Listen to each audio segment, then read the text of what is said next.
Ezequiel capítulos 34 al 36. Este capítulo empieza fuerte porque empieza hablando de los malos pastores, que primero habría que entender que era un pastor en este contexto. Sí que es verdad que utilizaban esta imagen para que el pueblo entendiese mucho mejor a lo que se refería esta parábola. Entonces, un pastor a lo que se refería en el Antiguo Testamento, pues hay veces que han llamado a reyes pastores, a príncipes, a líderes civiles, pero en este caso hablaba de los líderes espirituales. Y aquí se ve la importancia del liderazgo, porque lo que estaba sucediendo es que los malos pastores se estaban apacentando a sí mismos, solo se preocupaban de ellos mismos, se aprovechaban de las ovejas, les daba igual las consecuencias que iba a tener ese mal liderazgo, porque también estaban maltratando a su rebaño. Así que cuando sucede todo esto, cuando suceden estas injusticias, Dios siempre va a hacer justicia y Dios lo que hace es quitarles a todas estas personas, a estos malos pastores, a estos malos reyes y jefes del pueblo, a ese rebaño que ellos están maltratando, y Él mismo se hará cargo de su pueblo. Dice: yo mismo apacentaré mis ovejas y yo las llevaré a reposar, porque el buen pastor da su vida por las ovejas. Lo he complementado con Juan capítulo 10, versículo 11. Un buen pastor lo da todo por sus ovejas, las conoce por su nombre y siempre va con ellas y les da todo aquello que necesitan. Entonces, más tarde, Yahvé dará a su pueblo un pastor, que este pastor sí que guiará y apacientará a las ovejas. Un nuevo David que hará reinar la paz mesiánica y que esto concluirá con una alianza de paz. Entonces, vemos cómo esta parábola es un esbozo de la parábola de la oveja perdida que se verá en un futuro en la Biblia y la alegoría del buen pastor, por lo que ahora lo que iban a tener sería un pastor que se preocupase por ellas, un pastor que estuviese ahí cuando ellas lo necesitasen, que no fuese un egoísta como lo estaban siendo hasta ahora todos estos pastores. Así que ese buen pastor les cambiará la vida, literalmente. ¿Cuál era ese resultado de los pastores infieles? Pues el resultado fue las ovejas perdidas por falta de su pastor, se sentían abandonadas porque no tenían nadie quien les guiase, quien les dirigiese hacia un buen camino.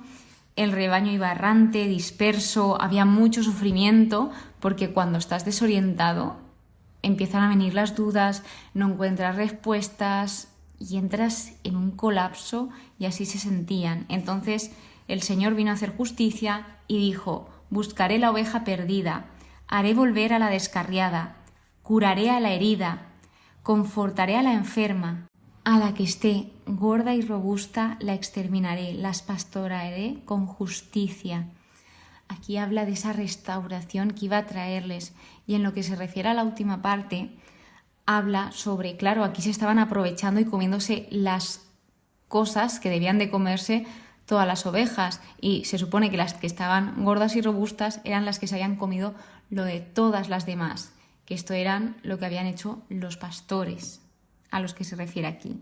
Así que iba a juzgar entre oveja y oveja, entre carnero y macho cabrío, también dándonos esa idea de que todas las ovejas, sí, son ovejas, pero no todas son iguales. Al final se refiere a las ovejas como a nosotros, como al pueblo de Dios. Sí, somos personas, pero somos diferentes, cada persona es única. Así que yo, Yahvé, seré su Dios y mi siervo David será su príncipe. Habla de seguridad, de que vendrá seguridad, de una lluvia de bendición, todo a su tiempo, que dará frutos, habrá prosperidad. Esto eran aspectos de ese nuevo pacto de paz. Y sabrán que yo soy Yahvé, cuando despedace las barras de su yugo y los libre de la mano de los que los tienen esclavizados, porque el Señor quería la libertad para todos, no quería a nadie que estuviese esclavizado. Estoy con ellos, el Señor no les abandonó en ningún momento. Vosotros, ovejas mías, sois el rebaño humano que yo apaciento, y yo soy vuestro Dios, oráculo del Señor Yahvé. Lo que comienza con un juicio, con una profecía, con un oráculo de juicio, termina con un oráculo de salvación, con un oráculo de esperanza, de restauración. El capítulo 35 habla sobre los montes de Edom y habla sobre un juicio contra ellos por todo lo que habían hecho. Habla que vendrá desolación, ruinas. ¿Y la causa cuál era? Que ellos habían alimentado un odio eterno y además habían entregado a los israelitas a la espada. Se aprovecharon para obtener ganancias egoístas, que esto sucedía con la gran mayoría, por no decir todas las naciones que habían alrededor, que se aprovechaban enseguida de las desgracias de los demás. Por si esto no fuese poco, también habían insultado, habían desafiado de palabra a Dios y no habían hecho más que hablar contra Él. Entonces Dios lo que les dice es: lo he oído todo. Esconderse de Dios o pensar que Dios no está, que Dios no escucha, es absurdo, porque sí está, sí escucha y está presente en todos los sitios. No hay ningún lugar en el mundo que esté escondido de Dios. El capítulo 36 habla sobre un oráculo de los montes de Israel, donde empieza hablando al pueblo de Israel que se están burlando de ellos los enemigos por todo lo que había sucedido. Entonces va Dios y les dice: aquí estoy lleno de celo y furor, pues habéis sufrido el ultraje de las naciones. Sí que es verdad que debía de venirles un juicio, pero ellos se pasaron 80.000 pueblos. Entonces el Señor jura a mano en alto que hará justicia con las otras naciones y empieza a decirles y a prometerles bendiciones para Israel, como por ejemplo la renovación ecológica y agrícola, y que también que crecerán y serán fructíferos.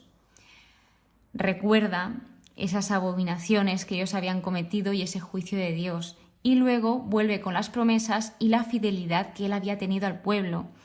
También indica la razón por la cual él va a realizar todo esto, por la cual va a hacer justicia, y es por su santo nombre, no por ellos, porque ellos se habían rebelado contra Dios y lo habían rechazado. Entonces Dios quería ser fiel a sus promesas y a lo que él mismo había dicho. Me sirvo de vosotros para manifestar mi santidad. Habla de purificación, de un corazón nuevo, de un espíritu nuevo, de que quitará corazones de piedra y pondrá corazones de carne. Habla de seguir sus preceptos y normas, de practicarlas, de que estarán a salvo, de que serán un pueblo que serán multiplicados, que no habrá más hambre, que también tuviesen autoconocimiento de su conducta, para que cuando viesen que algo no iba de la forma que ellos querían o no entendiesen las cosas, indagasen dentro de ellos y viesen dónde está ese fallo para mejorarlo. Sabrán que yo, Yahvé, he reconstruido lo que estaba demolido y he replantado lo que estaba devastado. Yo, Yahvé, lo digo y lo hago. Esto es lo que sucedió con las ovejas, que las ovejas estaban fatal, estaban como demolidas, por así decirlo, y él vino a curar, a sanar todo aquello que él no había herido, pero él lo hizo por amor a todos nosotros, y esto es lo que sucedió allí, que él reconstruyó lo demolido y replantó lo devastado. Lo digo y lo hago, él es fiel a lo que dice. Me dejaré buscar. Esto termina con este versículo y vemos cómo Dios puede restaurar lo que está muerto y sin fruto, como algo que no tiene vida, él sí que es capaz de darle vida. Y cuando no hay esperanza, siempre llega esa esperanza en un momento u otro, aunque no lo veamos. Aquí estas ovejas estaban dispersadas, estaban descarriadas, no sabían hacia dónde ir, y de repente vino el Señor a darles un buen pastor, el mejor pastor que podían haber tenido nunca, que ese fue Jesús. Muchísimas gracias por estar aquí, muchísimas gracias por escucharme. Espero que hayas aprendido sobre esa diferencia entre el buen pastor y un pastor que no es tan bueno. El buen pastor siempre lo da todo por las ovejas y el mal pastor pasa de ellas. Es una persona egoísta que solo se preocupa de sus propios intereses y les da igual esa repercusión en los demás. Espero que pases muy pero que muy buen día y que Dios te bendiga.